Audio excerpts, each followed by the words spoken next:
Magandang gabi mga masters, bali ngayon po ay 4 na videos po ma-upload ko po sa aking YouTube channel. Tama nga mga masters, 4 na videos nga po ang ma-upload ko po. Yon, what's up mga masters, nandito na naman tayo sa panibagong araw, panibagong kabanata na naman ang pagsasama-samahan natin ngayon guys.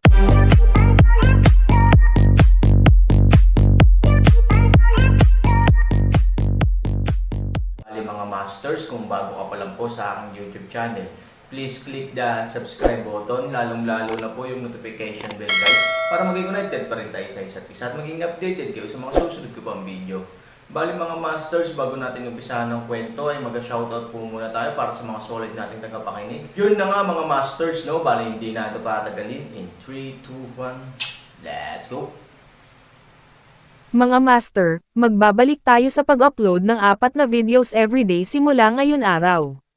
Salamat sa solid na pagsuporta mga master. Kabanata 3261 hanggang 3265. I advise you not to do this. Madaling dumating. Hindi ganoon kadaling umalis. Pinaalalahanan ng nasa katanghaliang gulang na babae si Aaron. 2 bata, isang bastos na may buong mukha, ang nangahas na direktang lumapit sa problema ni Chen Bishan. Hindi ba para manggulo para sa sarili nila? Kahit na may mga salungatan sila kay Chen Fei, dapat silang pumunta kay Chen Fei sa halip na Chen Bishan. Si Chen Bishan ay hindi isang makatwirang tao. Siya ay isang sikat na tagapagtanggol. Kahit na may kasalanan si Chen Fei, hanggat ang katayuan at background ng mga taong ito ay hindi may kukumpara sa pamilya Chen, si Chen Bishan ay talagang walang dahilan para pag-usapan. Posible pa nga na si Chen Bishan ang magkusa para tulungan si Chen Fei na malutas ang problemang ito. You don't need to worry about this. Walang makakapidyo sa akin kung saan ko gustong pumunta, at walang makakapidyo sa akin kapag gusto kong umalis. Sabi ng Aaron, medyo kakaiba ang nasa katanghaliang gulang na babae. Bakit ba laging nagsasalita ang batang ito? Siya ba ang may pinakamataas na katayuan sa kanilang tatlo? Sa oras na ito, nakarating na ang elevator sa floor kung saan naroon ang pamilya ni Chen. Pagbukas ng pinto ng elevator, makikita mo ang isang maikling corridor, at sa dulo ng corridor, may security door. Aaron Ray unang lumakad pababa ng elevator, at pagkatapos ay sinabi sa nasa katanghaliang gulang na babae, buksan ang pinto. Ito na ang huling pagkakataon mong umalis. Pinag-iisipan mo ba talaga? Sabi ng medyo may edad na babae. Napakabait niya talaga. Ayaw niyang bayaran ni Aaron ang presyong hindi niya kayang bayaran dahil sa pagiging impulsivity nito. Ngunit ito rin ay ang pagmamaliit niya sa Aaron. Katulad ng pamilyang Chen, paano maituturing ang Aaron? Cut the crap and open the door. Sabi ni Bruce Lee na may naiinip na mukha. Isang malamig na ngiti ang ibinigay ng nasa katanghaliang gulang na babae at sinabing, dahil kailangan mong guluhin ang iyong sarili, tutulungan kita. With that, binuksan ng middle-aged na babae ang pinto. Ang bata ay nagmamadaling umuwi sa unang pagkakataon, ngunit hindi niya nagustuhan ang tatlong tao.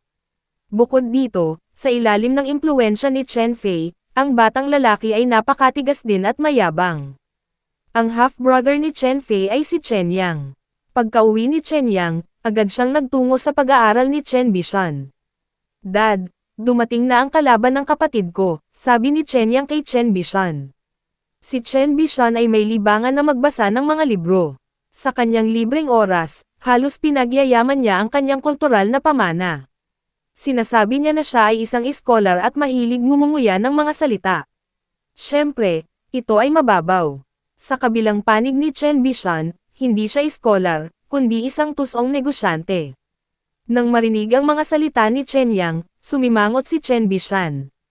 Kahit na si Chen Fei ay nagdulot sa kanya ng maraming problema, walang nangahas na dumiretso sa bahay ni Chen. Bukod dito, kilala ni Chen Bishan ang karakter ni Chen Fei. Kahit na siya ay mayabang sa labas, si Chen Fei ay mayroon ding sariling pinuno sa kanyang puso. Alam niya kung sino ang maaaring masaktan at kung sino ang hindi ma-provoke. Kaya sa paglipas ng mga taon, hindi malaki ang mga problema ni Chen Fei, at nasa loob pa rin sila ng kakayahan ng pamilyang Chen na lutasin ang mga ito. How dare anyone be so bold? Hinala ni Chen Bishan na sa tingin niya ay maaaring nagbibiro ang kanyang bunsong anak. Totoo naman. Kung hindi ka naniniwala, Lumabas ka na lang at tingnan mo, taos pusong sabi ni Chen Yang. Nakita ni Chen Bishan na parang hindi nagbibiro ang kanyang bunsong anak kaya isinara niya ang kanyang libro at lumabas ng study. Pagdating niya sa sala, nakita ni Chen Bishan si Aaron. Gayunpaman, isang maliit na bastard at dalawang bata ang naglakas loob na pumunta sa kanyang bahay para sa gulo, na ikinatawa ni Chen Bishan. Kayong tatlo, anong gusto mong gawin? Nak-Anji. Kayong tatlo, anong gusto mong gawin? Nakangiting tanong ni Chen Bishan sa kanila na puno ng kabalintunaan. Gusto akong patayin ni Chen Fei. Ayokong mag-aksaya ng oras sa paghahanap sa kanya, kaya dumiretso ako sa bahay niya. Sa tingin ko dapat may paraan ka para hayaan siyang magpakita. Sabi ng Aaron. Kumunat ang noo ni Chen Bishan. Ilang beses niyang binalaan si Chen Fei na kahit paano maglaro o gumawa ng gulo, hindi siya dapat gumawa ng buhay ng tao. Sa hindi inaasahang pagkakataon, hindi pa rin nakinig ang bata. At sa harap ng ganitong maliliit na tao, kailangan mo bang dalhin ang krimen ng pagpatay? So, anong gusto mong gawin? Tanong ni Chen Bishan. Mas mabuting magsimula ka muna. Hindi mo iyon naiintindihan, sabi ni Aaron. Diretsyong tumawa si Chen Bishan. Ang maliit na bata ay nagsasalita, ngunit siya ay mayabang na siya ay walang limitasyon. Sa harap niya, kung gusto niyang patayin ang anak niya, transparent ba talaga siya ni Chen Bishan? Boy, are you here to tell me jokes? Sabi mo gusto mong patayin si Chen Fei sa harap ko. Kilala mo ba talaga kung sino ako? Nadama ni Chen Bishan na kung hindi siya nagbibiro sa kanyang sarili, tiyak na siya ay may sakit sa pag-iisip. Kaya pala mga katawa-tawa niyang sinabi. Chen Bishan, maliit na pamilyang Chen, mahirap bang gumawa ng alon sa Yuncheng? Aaron malamig na mukha paraan. Biglang nanigas ang ekspresyon ni Chen Bishan, munting pamilyang Chen. Bagamat totoo na ang pamilya Chen ay hindi maikukumpara sa pamilyang Chanjia, sa Yuncheng, ang pamilya Chen ay mayroon pa ring tiyak na lakas, at walang sino man ang kwalipikadong maliitin ito. At tulad ng isang maliit na batang lalaki, siya ay ganap na walang malasakit sa pamilya Chen, maliit na bagay, ang pamilyang Chen ay wala, at ikaw ay wala. Napaka-provocative mo sa akin, hindi mo ba naisip kung ano ang mangyayari sa iyo? Matigas na sabi ni Chen Bishan, sa tingin mo ba natatakot ako sa pamilya Chen? Tanong ni Aaron. Sa pagtingin sa Aaron na puno ng kumpiyansa na sabihin ang mga salitang ito, hindi maiwasan ni Chen Bishan na magtaka, ang batang ito ba ay isang karakter na may background din. Ngunit alam niya ang pinagmulan at ang pinakadulo ng lahat ng first line na pamilya sa Yuncheng. Wala pa siyang narinig na ganoong bata sa alinmang pamilya. Boy, sino ka?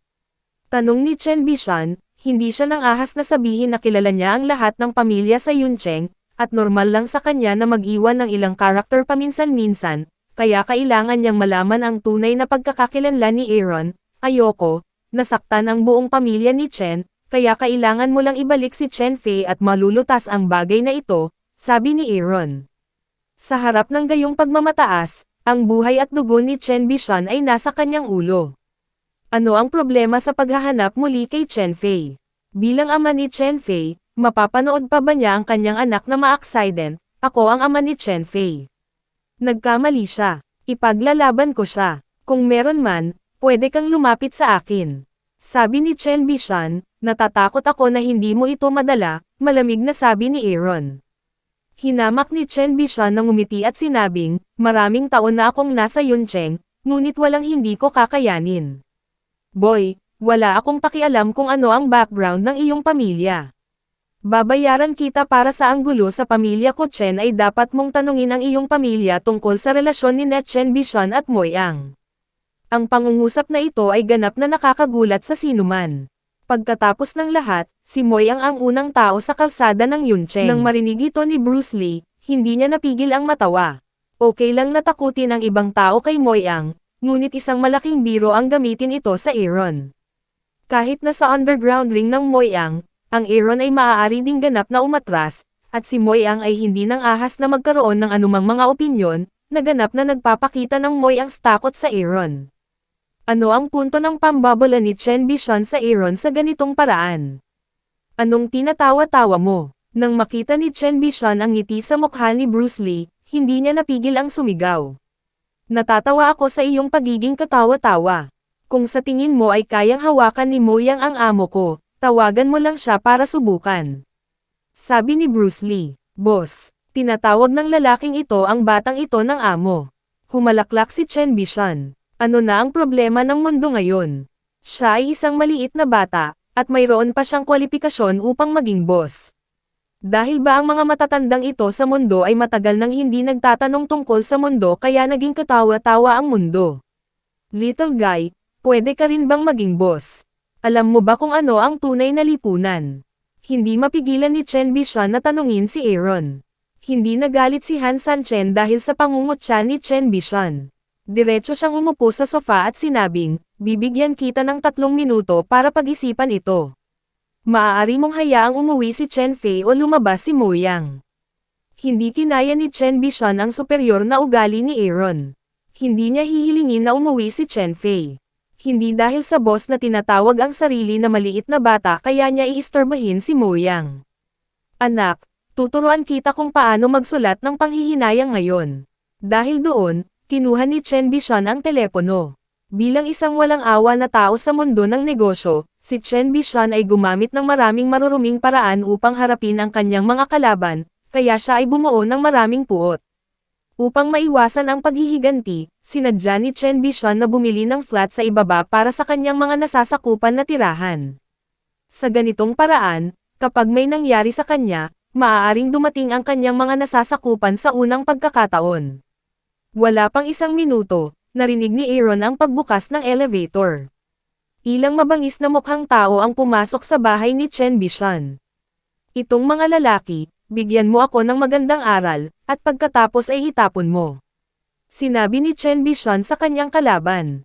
Ang Aaron ay kalmado pa rin na nakaupo sa sofa, para sa mga ito ay sumugod sa mga kamay, walang takot sa pakiramdam. Matapos makita ang lakas ni Aaron, naunawaan din ni Bruce Lee na ang mga taong ito ay hindi magiging kalaban ni Aaron, kaya hindi siya natakot. Ang ganitong uri ng pagganap ay nakakaramdam ng kaunting pagtataka kay Chen Bishan.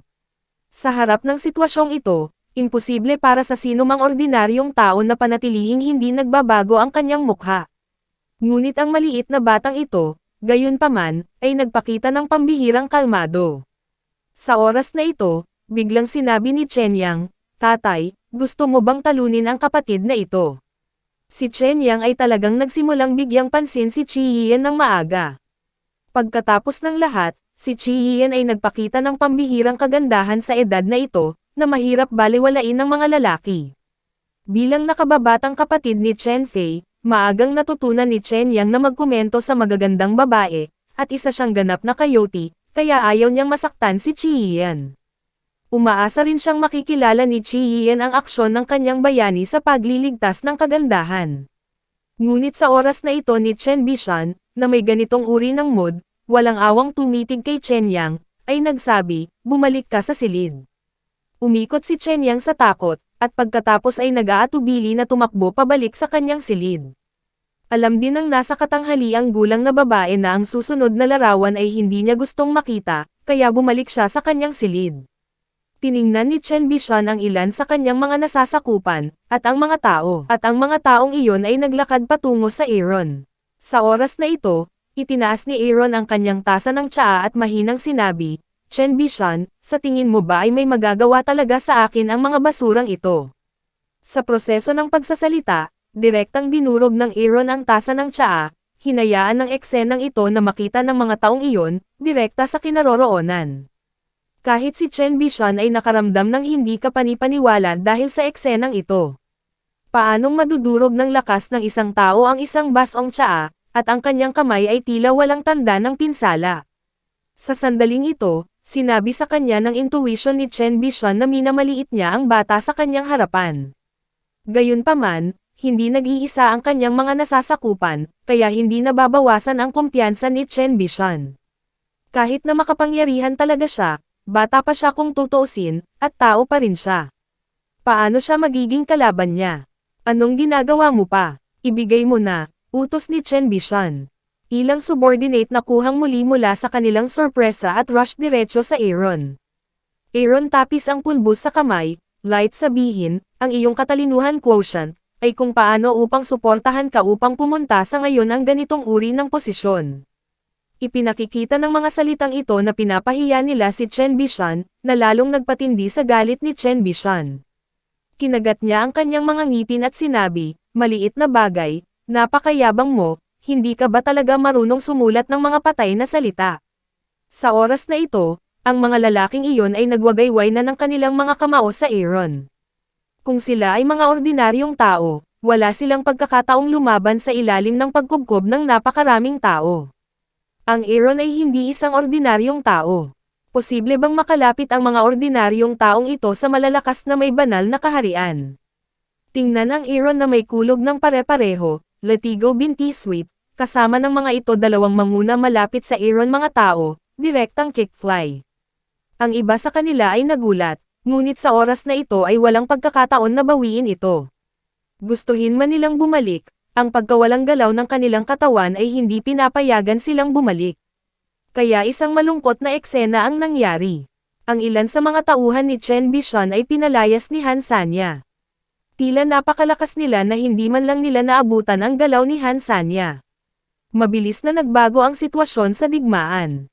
Si Chen Bishan, na puno ng kumpiyansa, ay hindi naisip na ang mga thug na sinanay niya sa loob ng maraming taon ay napaka-vulnerable, at ang kabilang partido ay isang bata lamang. Umupo si Arizona sa sofa na parang walang nangyari, hindi masyadong kapaki-pakinabang ang mga tauhan mo, sabi ni Aaron. Tumalon ang mga talukap ni Chen Bishan. Nang durugan ni Aaron ang tasa ng tsaa kanina lang, naisip niyang malupit na karakter ang batang ito, ngunit hindi niya inaasahan na ganoon pala siya kalupit. "Who the hell are you?" tinanong ni Chen Bishan si Aaron. Alam niya na hindi na niya maaaring baliwalain ang pagkakakilanlan at background ni Aaron na mayroon siyang kamangha-manghang personal na kakayahan na ang kanyang kapanganakan ay hindi kailanman maaaring maging isang ordinaryong pamilya. Mayroon kang huling pagkakataon na pauwiin si Chen Fei, sabi ng Aaron. Kinakagat ni Chen Bishan ang kanyang mga ngipin sa likod. Siya ang ama ni Chen Fei. Imposibleng makita si Chen Fei na nahulog sa kamay ng ibang tao. Kahit sino ka man, sa relasyon namin ni Mo Yang, magdadala ka ng kapahamakan sa iyong pamilya. Hindi mo ba iniisip ang kahihinatnan? Sabi ni Chen Bishan.